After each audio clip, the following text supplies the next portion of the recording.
नमस्कार। YouTube के इस चैनल में आपका एक बार फिर से स्वागत। 36 घंटे रह गए इस मनहूस 2020 को जाने में। मनहूस ही कहूँगा मैं तो। बच्चों के स्कूल छूट गए, मजदूरों की रोजी रोटी बंद हो गई, होटल व्यवसाय बंद हो गए, होटल के कर्मचारी बेरोजगार हो गए। क्या नहीं हुआ इस लॉकडाउन पीरियड में? एक इंसान को बचाने के लिए, एक ऐसे अनजान से वायरस से बचाने के लिए जिसका नाम नहीं पता, जिसकी शक्ल नहीं पता, जिसकी जाति नहीं पता, उससे बचाने के लिए जो दिखता भी नहीं है। कितना छोटा हो गया इस साल इंसान 2020 में। इंसान की कीमत एक ऐसे वायरस के हाथों गिरवी रखी गई जिसका कुछ अता पता ही नहीं है। अब जिसका अता पता ही नहीं, उसकी दवाई कहां से हो? चीन से शुरू हुआ, विदेशी यात्रियों से शुरू हुआ,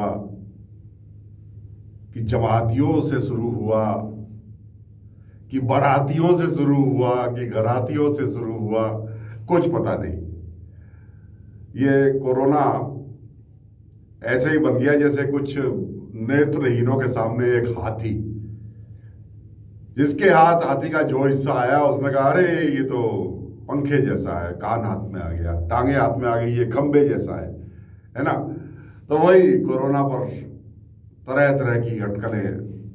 ये गर्म पानी से चला जाएगा, गर्मियां आएगी तो चला जाएगा, बरसात में धुल जाएगा और हम अंदाजे लगाते रहे और ये बढ़ता चला गया। तो 2020 की विदाई को 36 घंटे रह गए। इसलिए आज ये कहना चाहता हूं कि अब ये 1.5 दिन बचा है। आज 30 तारीख का आधा दिन और 31 दिसंबर का कल का एक दिन, और पूरी शिद्दत से इसका आनंद लीजिए अपने मित्रों के साथ, क्योंकि हम वो भाग्यशाली हैं जो इसके प्रकोप से भी बचे। भले ही हमने अपने करीबी मित्रों, रिश्तेदारों, शुभचिंतकों इनको खोया है इस साल। बड़ा बड़ा मनहूस रहा देहरादून के लिए, तो उत्तराखंड के लिए तो ये बड़ा मनहूस साल रहा, देश के लिए भी रहा। डॉक्टर अश्वनी डोभाल को हमने खोया। क्या कितने हंसमुख व्यक्ति। बड़ा बड़ा अफसोस हुआ उस दिन। मैं यकीनन में 2-3 दिन मुझे बड़ा समय लगा संभलने में। मेरे बचपन के मित्र विजयपाल सिंह धनाई TGMO के प्रेसिडेंट रहे, नेता रहे, छात्र संघ के अध्यक्ष रहे। मेरे 16 साल की उम्र के मेरे मित्र। पता नहीं, बहुत लंबी फहरिस्त है, लेकिन कुछ लोग ऐसे हैं जिनको मुझे याद करना ही पड़ेगा। मेरे अपने ही कितने रिश्तेदार गए इस कोरोना की बीमारी में। और अफसोस इस बात का है कि ज्यादातर मामलों में उनके जाने के बाद पता लगा, या उनकी मृत्यु से कुछ समय पहले लगा कि ये कोरोना से पीड़ित है। हमने कितने ही फिल्म स्टार्स को खोया। वो स्टार उस मायने में नहीं, लेकिन कलाकार, फिल्मी कलाकारों को खोया हमने। इरफान को खोया, ऋषि कपूर को खोया। वहां भी बड़ी लंबी फहरिस्त है, किस किस का नाम लूं। अब और नुकसान ना करे ये कोरोना, हमको यही मिलजुल करके प्रार्थना करनी है। अब ये जो 2-3 दिन है ना, आज कल और नए वर्ष पर, मैं कोई राजनीतिक बात नहीं करूंगा। मैं भी आपकी तरह से इस पूरी दुनिया को एक छोटा सा गांव मानकर पूरी मानव जाति के उत्थान के लिए, उसकी रक्षा के लिए आप लोगों के साथ जिंदगी जीना चाहता हूं, बगैर शिकन के। अपने जीवन को, अपने कल को, अपने भविष्य को नियति पर छोड़कर, अब जो होगा 2-3 जनवरी से संभालेंगे। अब ऐसे तो ये 1 जनवरी क्या है, कैलेंडर की एक तारीख है, मगर चलता सब इसी से है। मैं भी बहुत लंबे समय तक यही कहता था, ये कैलेंडर की एक तारीख भर तो है, कैलेंडर का पन्ना बदला, साल बदल गया। नहीं, मैं फिर बाद में मुझे लगा कि नहीं, तो सब कुछ इसी से चलता है। 60 वर्ष हो गए, ये 40 वर्ष का हो गया, इसको कल 1 साल हो जाएगा, ये तो हम इसी से गिनते हैं। और फिर हम अपनी बात क्या करें, हमारे सूर्य देव भी इसी समय से बंधे हुए हैं, और इस दुनिया का जो अटल सत्य है सूर्य देव, ये उसकी गणना से हमारा नया साल शुरू होता है। इसलिए ये महत्वपूर्ण है। हमारे में से बहुत से लोग ये भी कह देंगे कि साहब अपना जो संवत है उसको मनाइए। नहीं, जो अच्छी बात है, जरूर मनाना चाहिए संवत से, लेकिन अगर मैं उनसे ये पूछ लूं कि आप कौन से संवत में पैदा हुए थे, तो उन्हें नहीं मालूम। या अचानक पूछ ले कि आपका छोटा बेटा जिस दिन पैदा हुआ उस दिन क्या संवत था, तो तुरंत फिर वो अंग्रेजी महीना बताएंगे कि साहब वो 15 सितंबर 1900 इतना था, है। फिर उससे जोड़ेंगे, तो अब हमारा बेस यही बन गया। और जो सुविधाजनक है उसको, और पूरी दुनिया में जिसको स्वीकार करते हैं, वो मानने में क्या हर्ज है। अपना एक सिस्टम जो दूसरा है हमारा, चैत्र बैसाख माघ फाल्गुन का, वो भी रखिए, उसको भी चलाइए, लेकिन अब फिर दकियानूसी नहीं होना चाहिए। फिर मोबाइल फोन हाथ में क्यों रखे हुए हैं? क्योंकि जो हमारे डिजिट्स हैं, ये तो पूरी दुनिया में वो अंग्रेजी वाले ही मान्य हैं, रोमन फिगर्स 1 2 3 4। तो ये दकियानूसी नहीं होना चाहिए। इसलिए नया साल तो भाई पूरी दुनिया के लिए यही है, और दुनिया के साथ नहीं चलेंगे तो हम फिर बहुत पीछे रह जाएंगे, पिछड़ जाएंगे। ये भी कोई विवाद का विषय नहीं है। कुल मिलाकर के ये है कि एक उत्सव है, ये इसको उत्सव की तरह से मनाइए, और मनाएंगे, खूब मिल के मनाएंगे, कोरोना से बच के मनाएंगे, कोरोना का संक्रमण न फैले उस तरह से मनाएंगे, बहुत नजदीक ना जाए, थोड़ा सा दूरी से ही मनाएंगे, और जो सरकार के आदेश हैं उसकी अवहेलना नहीं करेंगे। एक बात और, नौजवानों से, भाई शराब पी करके गाड़ी मत चलाना। हर साल जहां पूरा देश, जहां पूरे सबके परिवार उत्सव मना रहे होते हैं, वही बीच में जब रात को टेलीफोन की घंटी बजती है ना, कि इसकी जेब से ये आधार कार्ड मिला है, इसकी जेब से ये पता मिला है, क्या ये आपका बच्चा है, क्या बीतती है उस परिवार पर। इसलिए संयम बरतिए, अपने आप को किसी दुर्घटना का शिकार मत होने दीजिए। और सबको पता है अपनी अपनी सीमाओं का, ये बड़ा महत्वपूर्ण संदेश मैं आज आपको दे रहा हूं। और हंसी खुशी मनाइए। 2 शब्द अपने किसानों के लिए जरूर कहना चाहता हूं। हर रोज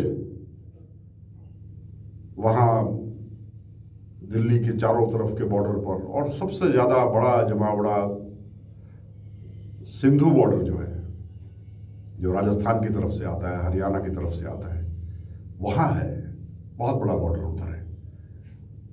वहां हर रोज एक दो हमारे सिख भाई दम तोड़ रहे हैं। जाहिर है ठंड उसका एक बड़ा कारण है। और कल तो एक 35 वर्षीय हमारे युवा क्रांतिकारी साथी ने दम तोड़ा है, उसका बड़ा बड़ा अफसोस है। 35 वर्ष, उन्हें कोई बीमारी भी नहीं थी। जाहिर है ठंड ही एक कारण रहा होगा, हृदय गति रुक। ठंड में क्या है ना कि ये, मैं बात चली तो मैं आपसे भी कहना चाहता हूँ, ठंड के दिनों में हमारा खून थोड़ा सा गाढ़ा हो जाता है, और हमारा शरीर का तापमान भी धीरे धीरे हल्का हल्का गिरता है। जितना तापमान हमारे खून को पतला रखने के लिए चाहिए ना, उतना नहीं रह पाता। और खून जरा सा गाढ़ा हुआ तो हृदय की जो पंप है ना, वो धमनियों में उस रक्त को घुमाने के लिए उसको ज़्यादा ताकत लगती है। और ठंड में बुजुर्गों का, और ज़्यादा ठंड में लापरवाही से रहने में हृदय गति रुकना है मौत का बड़ा कारण है। हमारा वो साथी भी संभवतः इसी का शिकार हुआ जो किसान है। किसानों की मांग राजनीतिक है, नहीं है, जायज़ है, नहीं है, ये एक अलग बात है। मगर जब किसी किसान की वहाँ पर मृत्यु होती है, हम तो उसको शहीद कहेंगे, क्योंकि वो एक मुद्दा उठाते हुए, वो मजबूर लोग नहीं हैं। उनके पास, सबके पास अपना घर बार है, मेहनत से कमाया हुआ अपना एक संसार है, लेकिन वो फिर भी पूरे समाज की भलाई के लिए, पूरे भविष्य के लिए, इस देश के किसानों के भविष्य के लिए अपना घर बार छोड़कर सड़क पर अगर बैठे हैं, तो एक इतने पवित्र कारण के लिए अपनी जान देने वाले को शहीद ही बोलेंगे। तो इसलिए उस शहीदों के लिए भी दो शब्द हमको कहने चाहिए। और देश के राजनेताओं, बिना किसी लाग लपेट के मैं ये कहना चाहता हूँ कि अपनी संवेदनशीलता को बढ़ाइए। और हमारे जो किसान भाई हैं, उनको भी जब कहीं इस प्रकार की दुर्घटना हो जाती है तो दो शब्द उनके लिए भी बोलने चाहिए। अव्वल तो आपको मुआवजा देना चाहिए ना। किसान को ही मुआवजा नहीं दोगे तो किसको दोगे? किसान और जवान में कोई फर्क नहीं है। इसलिए कोई ऐसा निर्णय भी लीजिए कि जो सक्षम परिवार नहीं है उनको तो कम से कम आप कुछ मदद दें। उन्हें गैर मत समझिए, उनको दुश्मन मत समझिए, हमारे ही बीच का है किसान। हमारा ही एक भाई किसान है, एक भाई जवान है, एक भाई डॉक्टर है, एक भाई दुकानदारी करता है। इसलिए उनको अपने से अलग मत समझिए। मैं माहौल आज खराब नहीं करना चाहता, और मुझे उम्मीद है कि आज दिन में जो सरकार के साथ मीटिंग है ना आज किसानों की, उसमें कोई सार्थक चर्चा निकले, सार्थक उसमें परिणाम आए, और कहीं ना कहीं इस समस्या का समाधान निकले। हमको अच्छा नहीं लगना, 33-34 दिन हो गए, आखिर उन्हीं का उगाया हुआ अन्न तो हम रोज खाते हैं। ये बड़ा भावुक विषय है, मैं थोड़ा इस विषय पर ज़्यादा बोल गया। आज तो मेरा मन था हास्य विनोद आपके साथ करने का, आपके हालचाल पूछने का, आपको अपने घर बुलाने का, और इस इंतजार का कि आप भी कभी मुझे अपने घर बुलाएंगे। मैं इतना जरूर कहना चाहता हूं कि हमको हर रोज किसी भी रूप में सही हमको प्रगति करनी चाहिए, हमको आगे बढ़ना चाहिए। मुझे इसी पर एक बात याद आ गई। एक मनोरंजन की दृष्टि से इसको देखिएगा, इसमें कहीं इसकी आलोचना पर ना उतर जाइएगा। एक बार वो मार्टिन लूथर किंग थे ना, अश्वेत, हमारे एक बहुत बड़े सामाजिक कार्यकर्ता, जिन्होंने काले गोरों का भेद मिटाने के लिए बहुत बड़ा आंदोलन, लोगों में जागरूकता फैलाई थी, मार्टिन लूथर किंग। वो एक बार जो समाज में जहाँ पर नीग्रोज, जहाँ ब्लैक्स बहुत ज़्यादा थे, उनको एक भाषण दे रहे थे। और भाषण में उन्होंने कहा कि आप पहले तो दौड़िए, भागिए। उनका तात्पर्य तो प्रगति की दौड़ से था, मगर वो कहने का जज्बा है ना कि भागिए, दौड़िए। दौड़ नहीं सकते तो तेज चलिए, तेज नहीं चल सकते तो फिर भी धीमे कदमों से आगे बढ़ते रहिए। धीमे कदमों से भी आगे नहीं बढ़ सकते तो घिसटिए, जमीन पर रेंग करके चलिए, लेकिन आगे बढ़िए। हमारा ही एक भाई वहां खड़ा था, वो कहने लगा, पर मार्टिन भाई ये तो बता जाना कहाँ है। ये ऐसी हास्य विनोद के लिए आज मैं सबका मूड आज अच्छा करना चाहता हूँ। जाना कहाँ है, जाना कहाँ है भाई? हमने तो प्रगति करनी है, आगे बढ़ना है, सबसे आगे जाना है ना। और सबसे आगे जाएंगे तभी जो हम आज भी अतीत के पन्नों में से एक शब्द निकाल के लाते हैं ना, विश्व गुरु। भारत विश्व गुरु था, भारत को विश्व गुरु फिर बनना। अच्छा था कि नहीं था, इस पर क्यों बहस करनी? था या नहीं था, किसी भी रूप में था तो अच्छा, नहीं था तो अच्छा, लेकिन आगे विश्वगुरु बनने में तो कोई नुकसान नहीं ना। भविष्य में हम विश्वगुरु बने ये कल्पना करने में तो कोई नुकसान नहीं। तो खाली कल्पना करने से तो गुजारा नहीं होगा, काम करना पड़ेगा उसके लिए। हमारे राष्ट्रपति डॉक्टर अब्दुल कलाम जी ने कितनी खूबसूरत बात कही है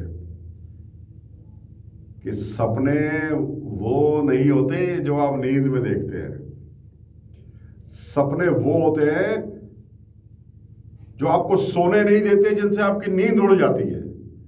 तो सपना देखिए और उस सपने को पूरा करने के लिए अपना सर्वस्व लगा दीजिए, अपना सब कुछ लगा दीजिए, वो होते हैं सपने।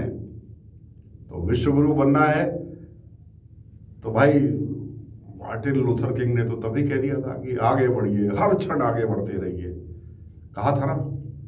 तो हम तो ईश्वर की दया से दौड़ भी सकते हैं, भाग भी सकते हैं, पहाड़ की ऊंचाइयों पे भी चढ़ सकते हैं, और चढ़े हैं, हमने चढ़ के दिखाया है।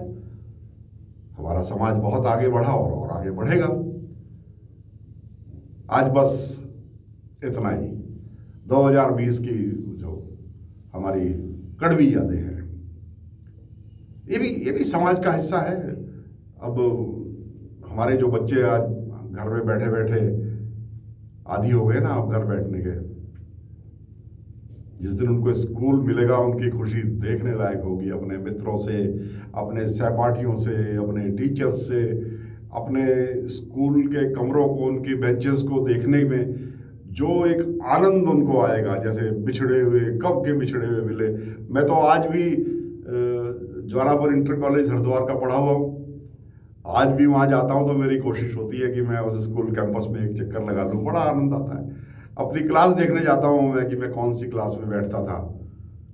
तो ऐसा ही इन बच्चों को ये अनुभूति होगी। तो क्या क्या होता है स्कूल के बगैर, क्या होता है अपने काम के बगैर, जो वर्क फ्रॉम होम कर रहे हैं ना, इतने करोड़ों लोग पूरी दुनिया में घर से वर्क फ्रॉम होम कर रहे हैं। उनको जिस दिन वो अपने ऑफिस में दोबारा जाएंगे, अपने कारखानों में दोबारा जाएंगे, उस दिन उनको उसकी अनुभूति होगी। इसलिए इस जो हमने खोया इस साल, वो हमको 2021 में मिले, इस आशा अभिलाषा के साथ मैं आप सबको 2020 की शानदार यादगार विदाई करने के लिए मैं आपसे आह्वान करता हूँ। खो जाइए अपने मित्रों के साथ, आनंद के क्षणों में खो जाइए और नए वर्ष का आलिंगन कीजिए। ये न केवल वर्ष का अंत है बल्कि इस दशक का भी अंत है। 2020 का मतलब है दशक का अंत। तो इन्हीं शब्दों के साथ आज मैंने बगैर भेदभाव के अपने मन की बात कही, बिना किसी राजनीतिक लगाव के अपने मन की बात कही। आपने मुझे सुना, इसके लिए मैं बहुत बहुत आपका आभार प्रकट करता हूँ। नमस्कार।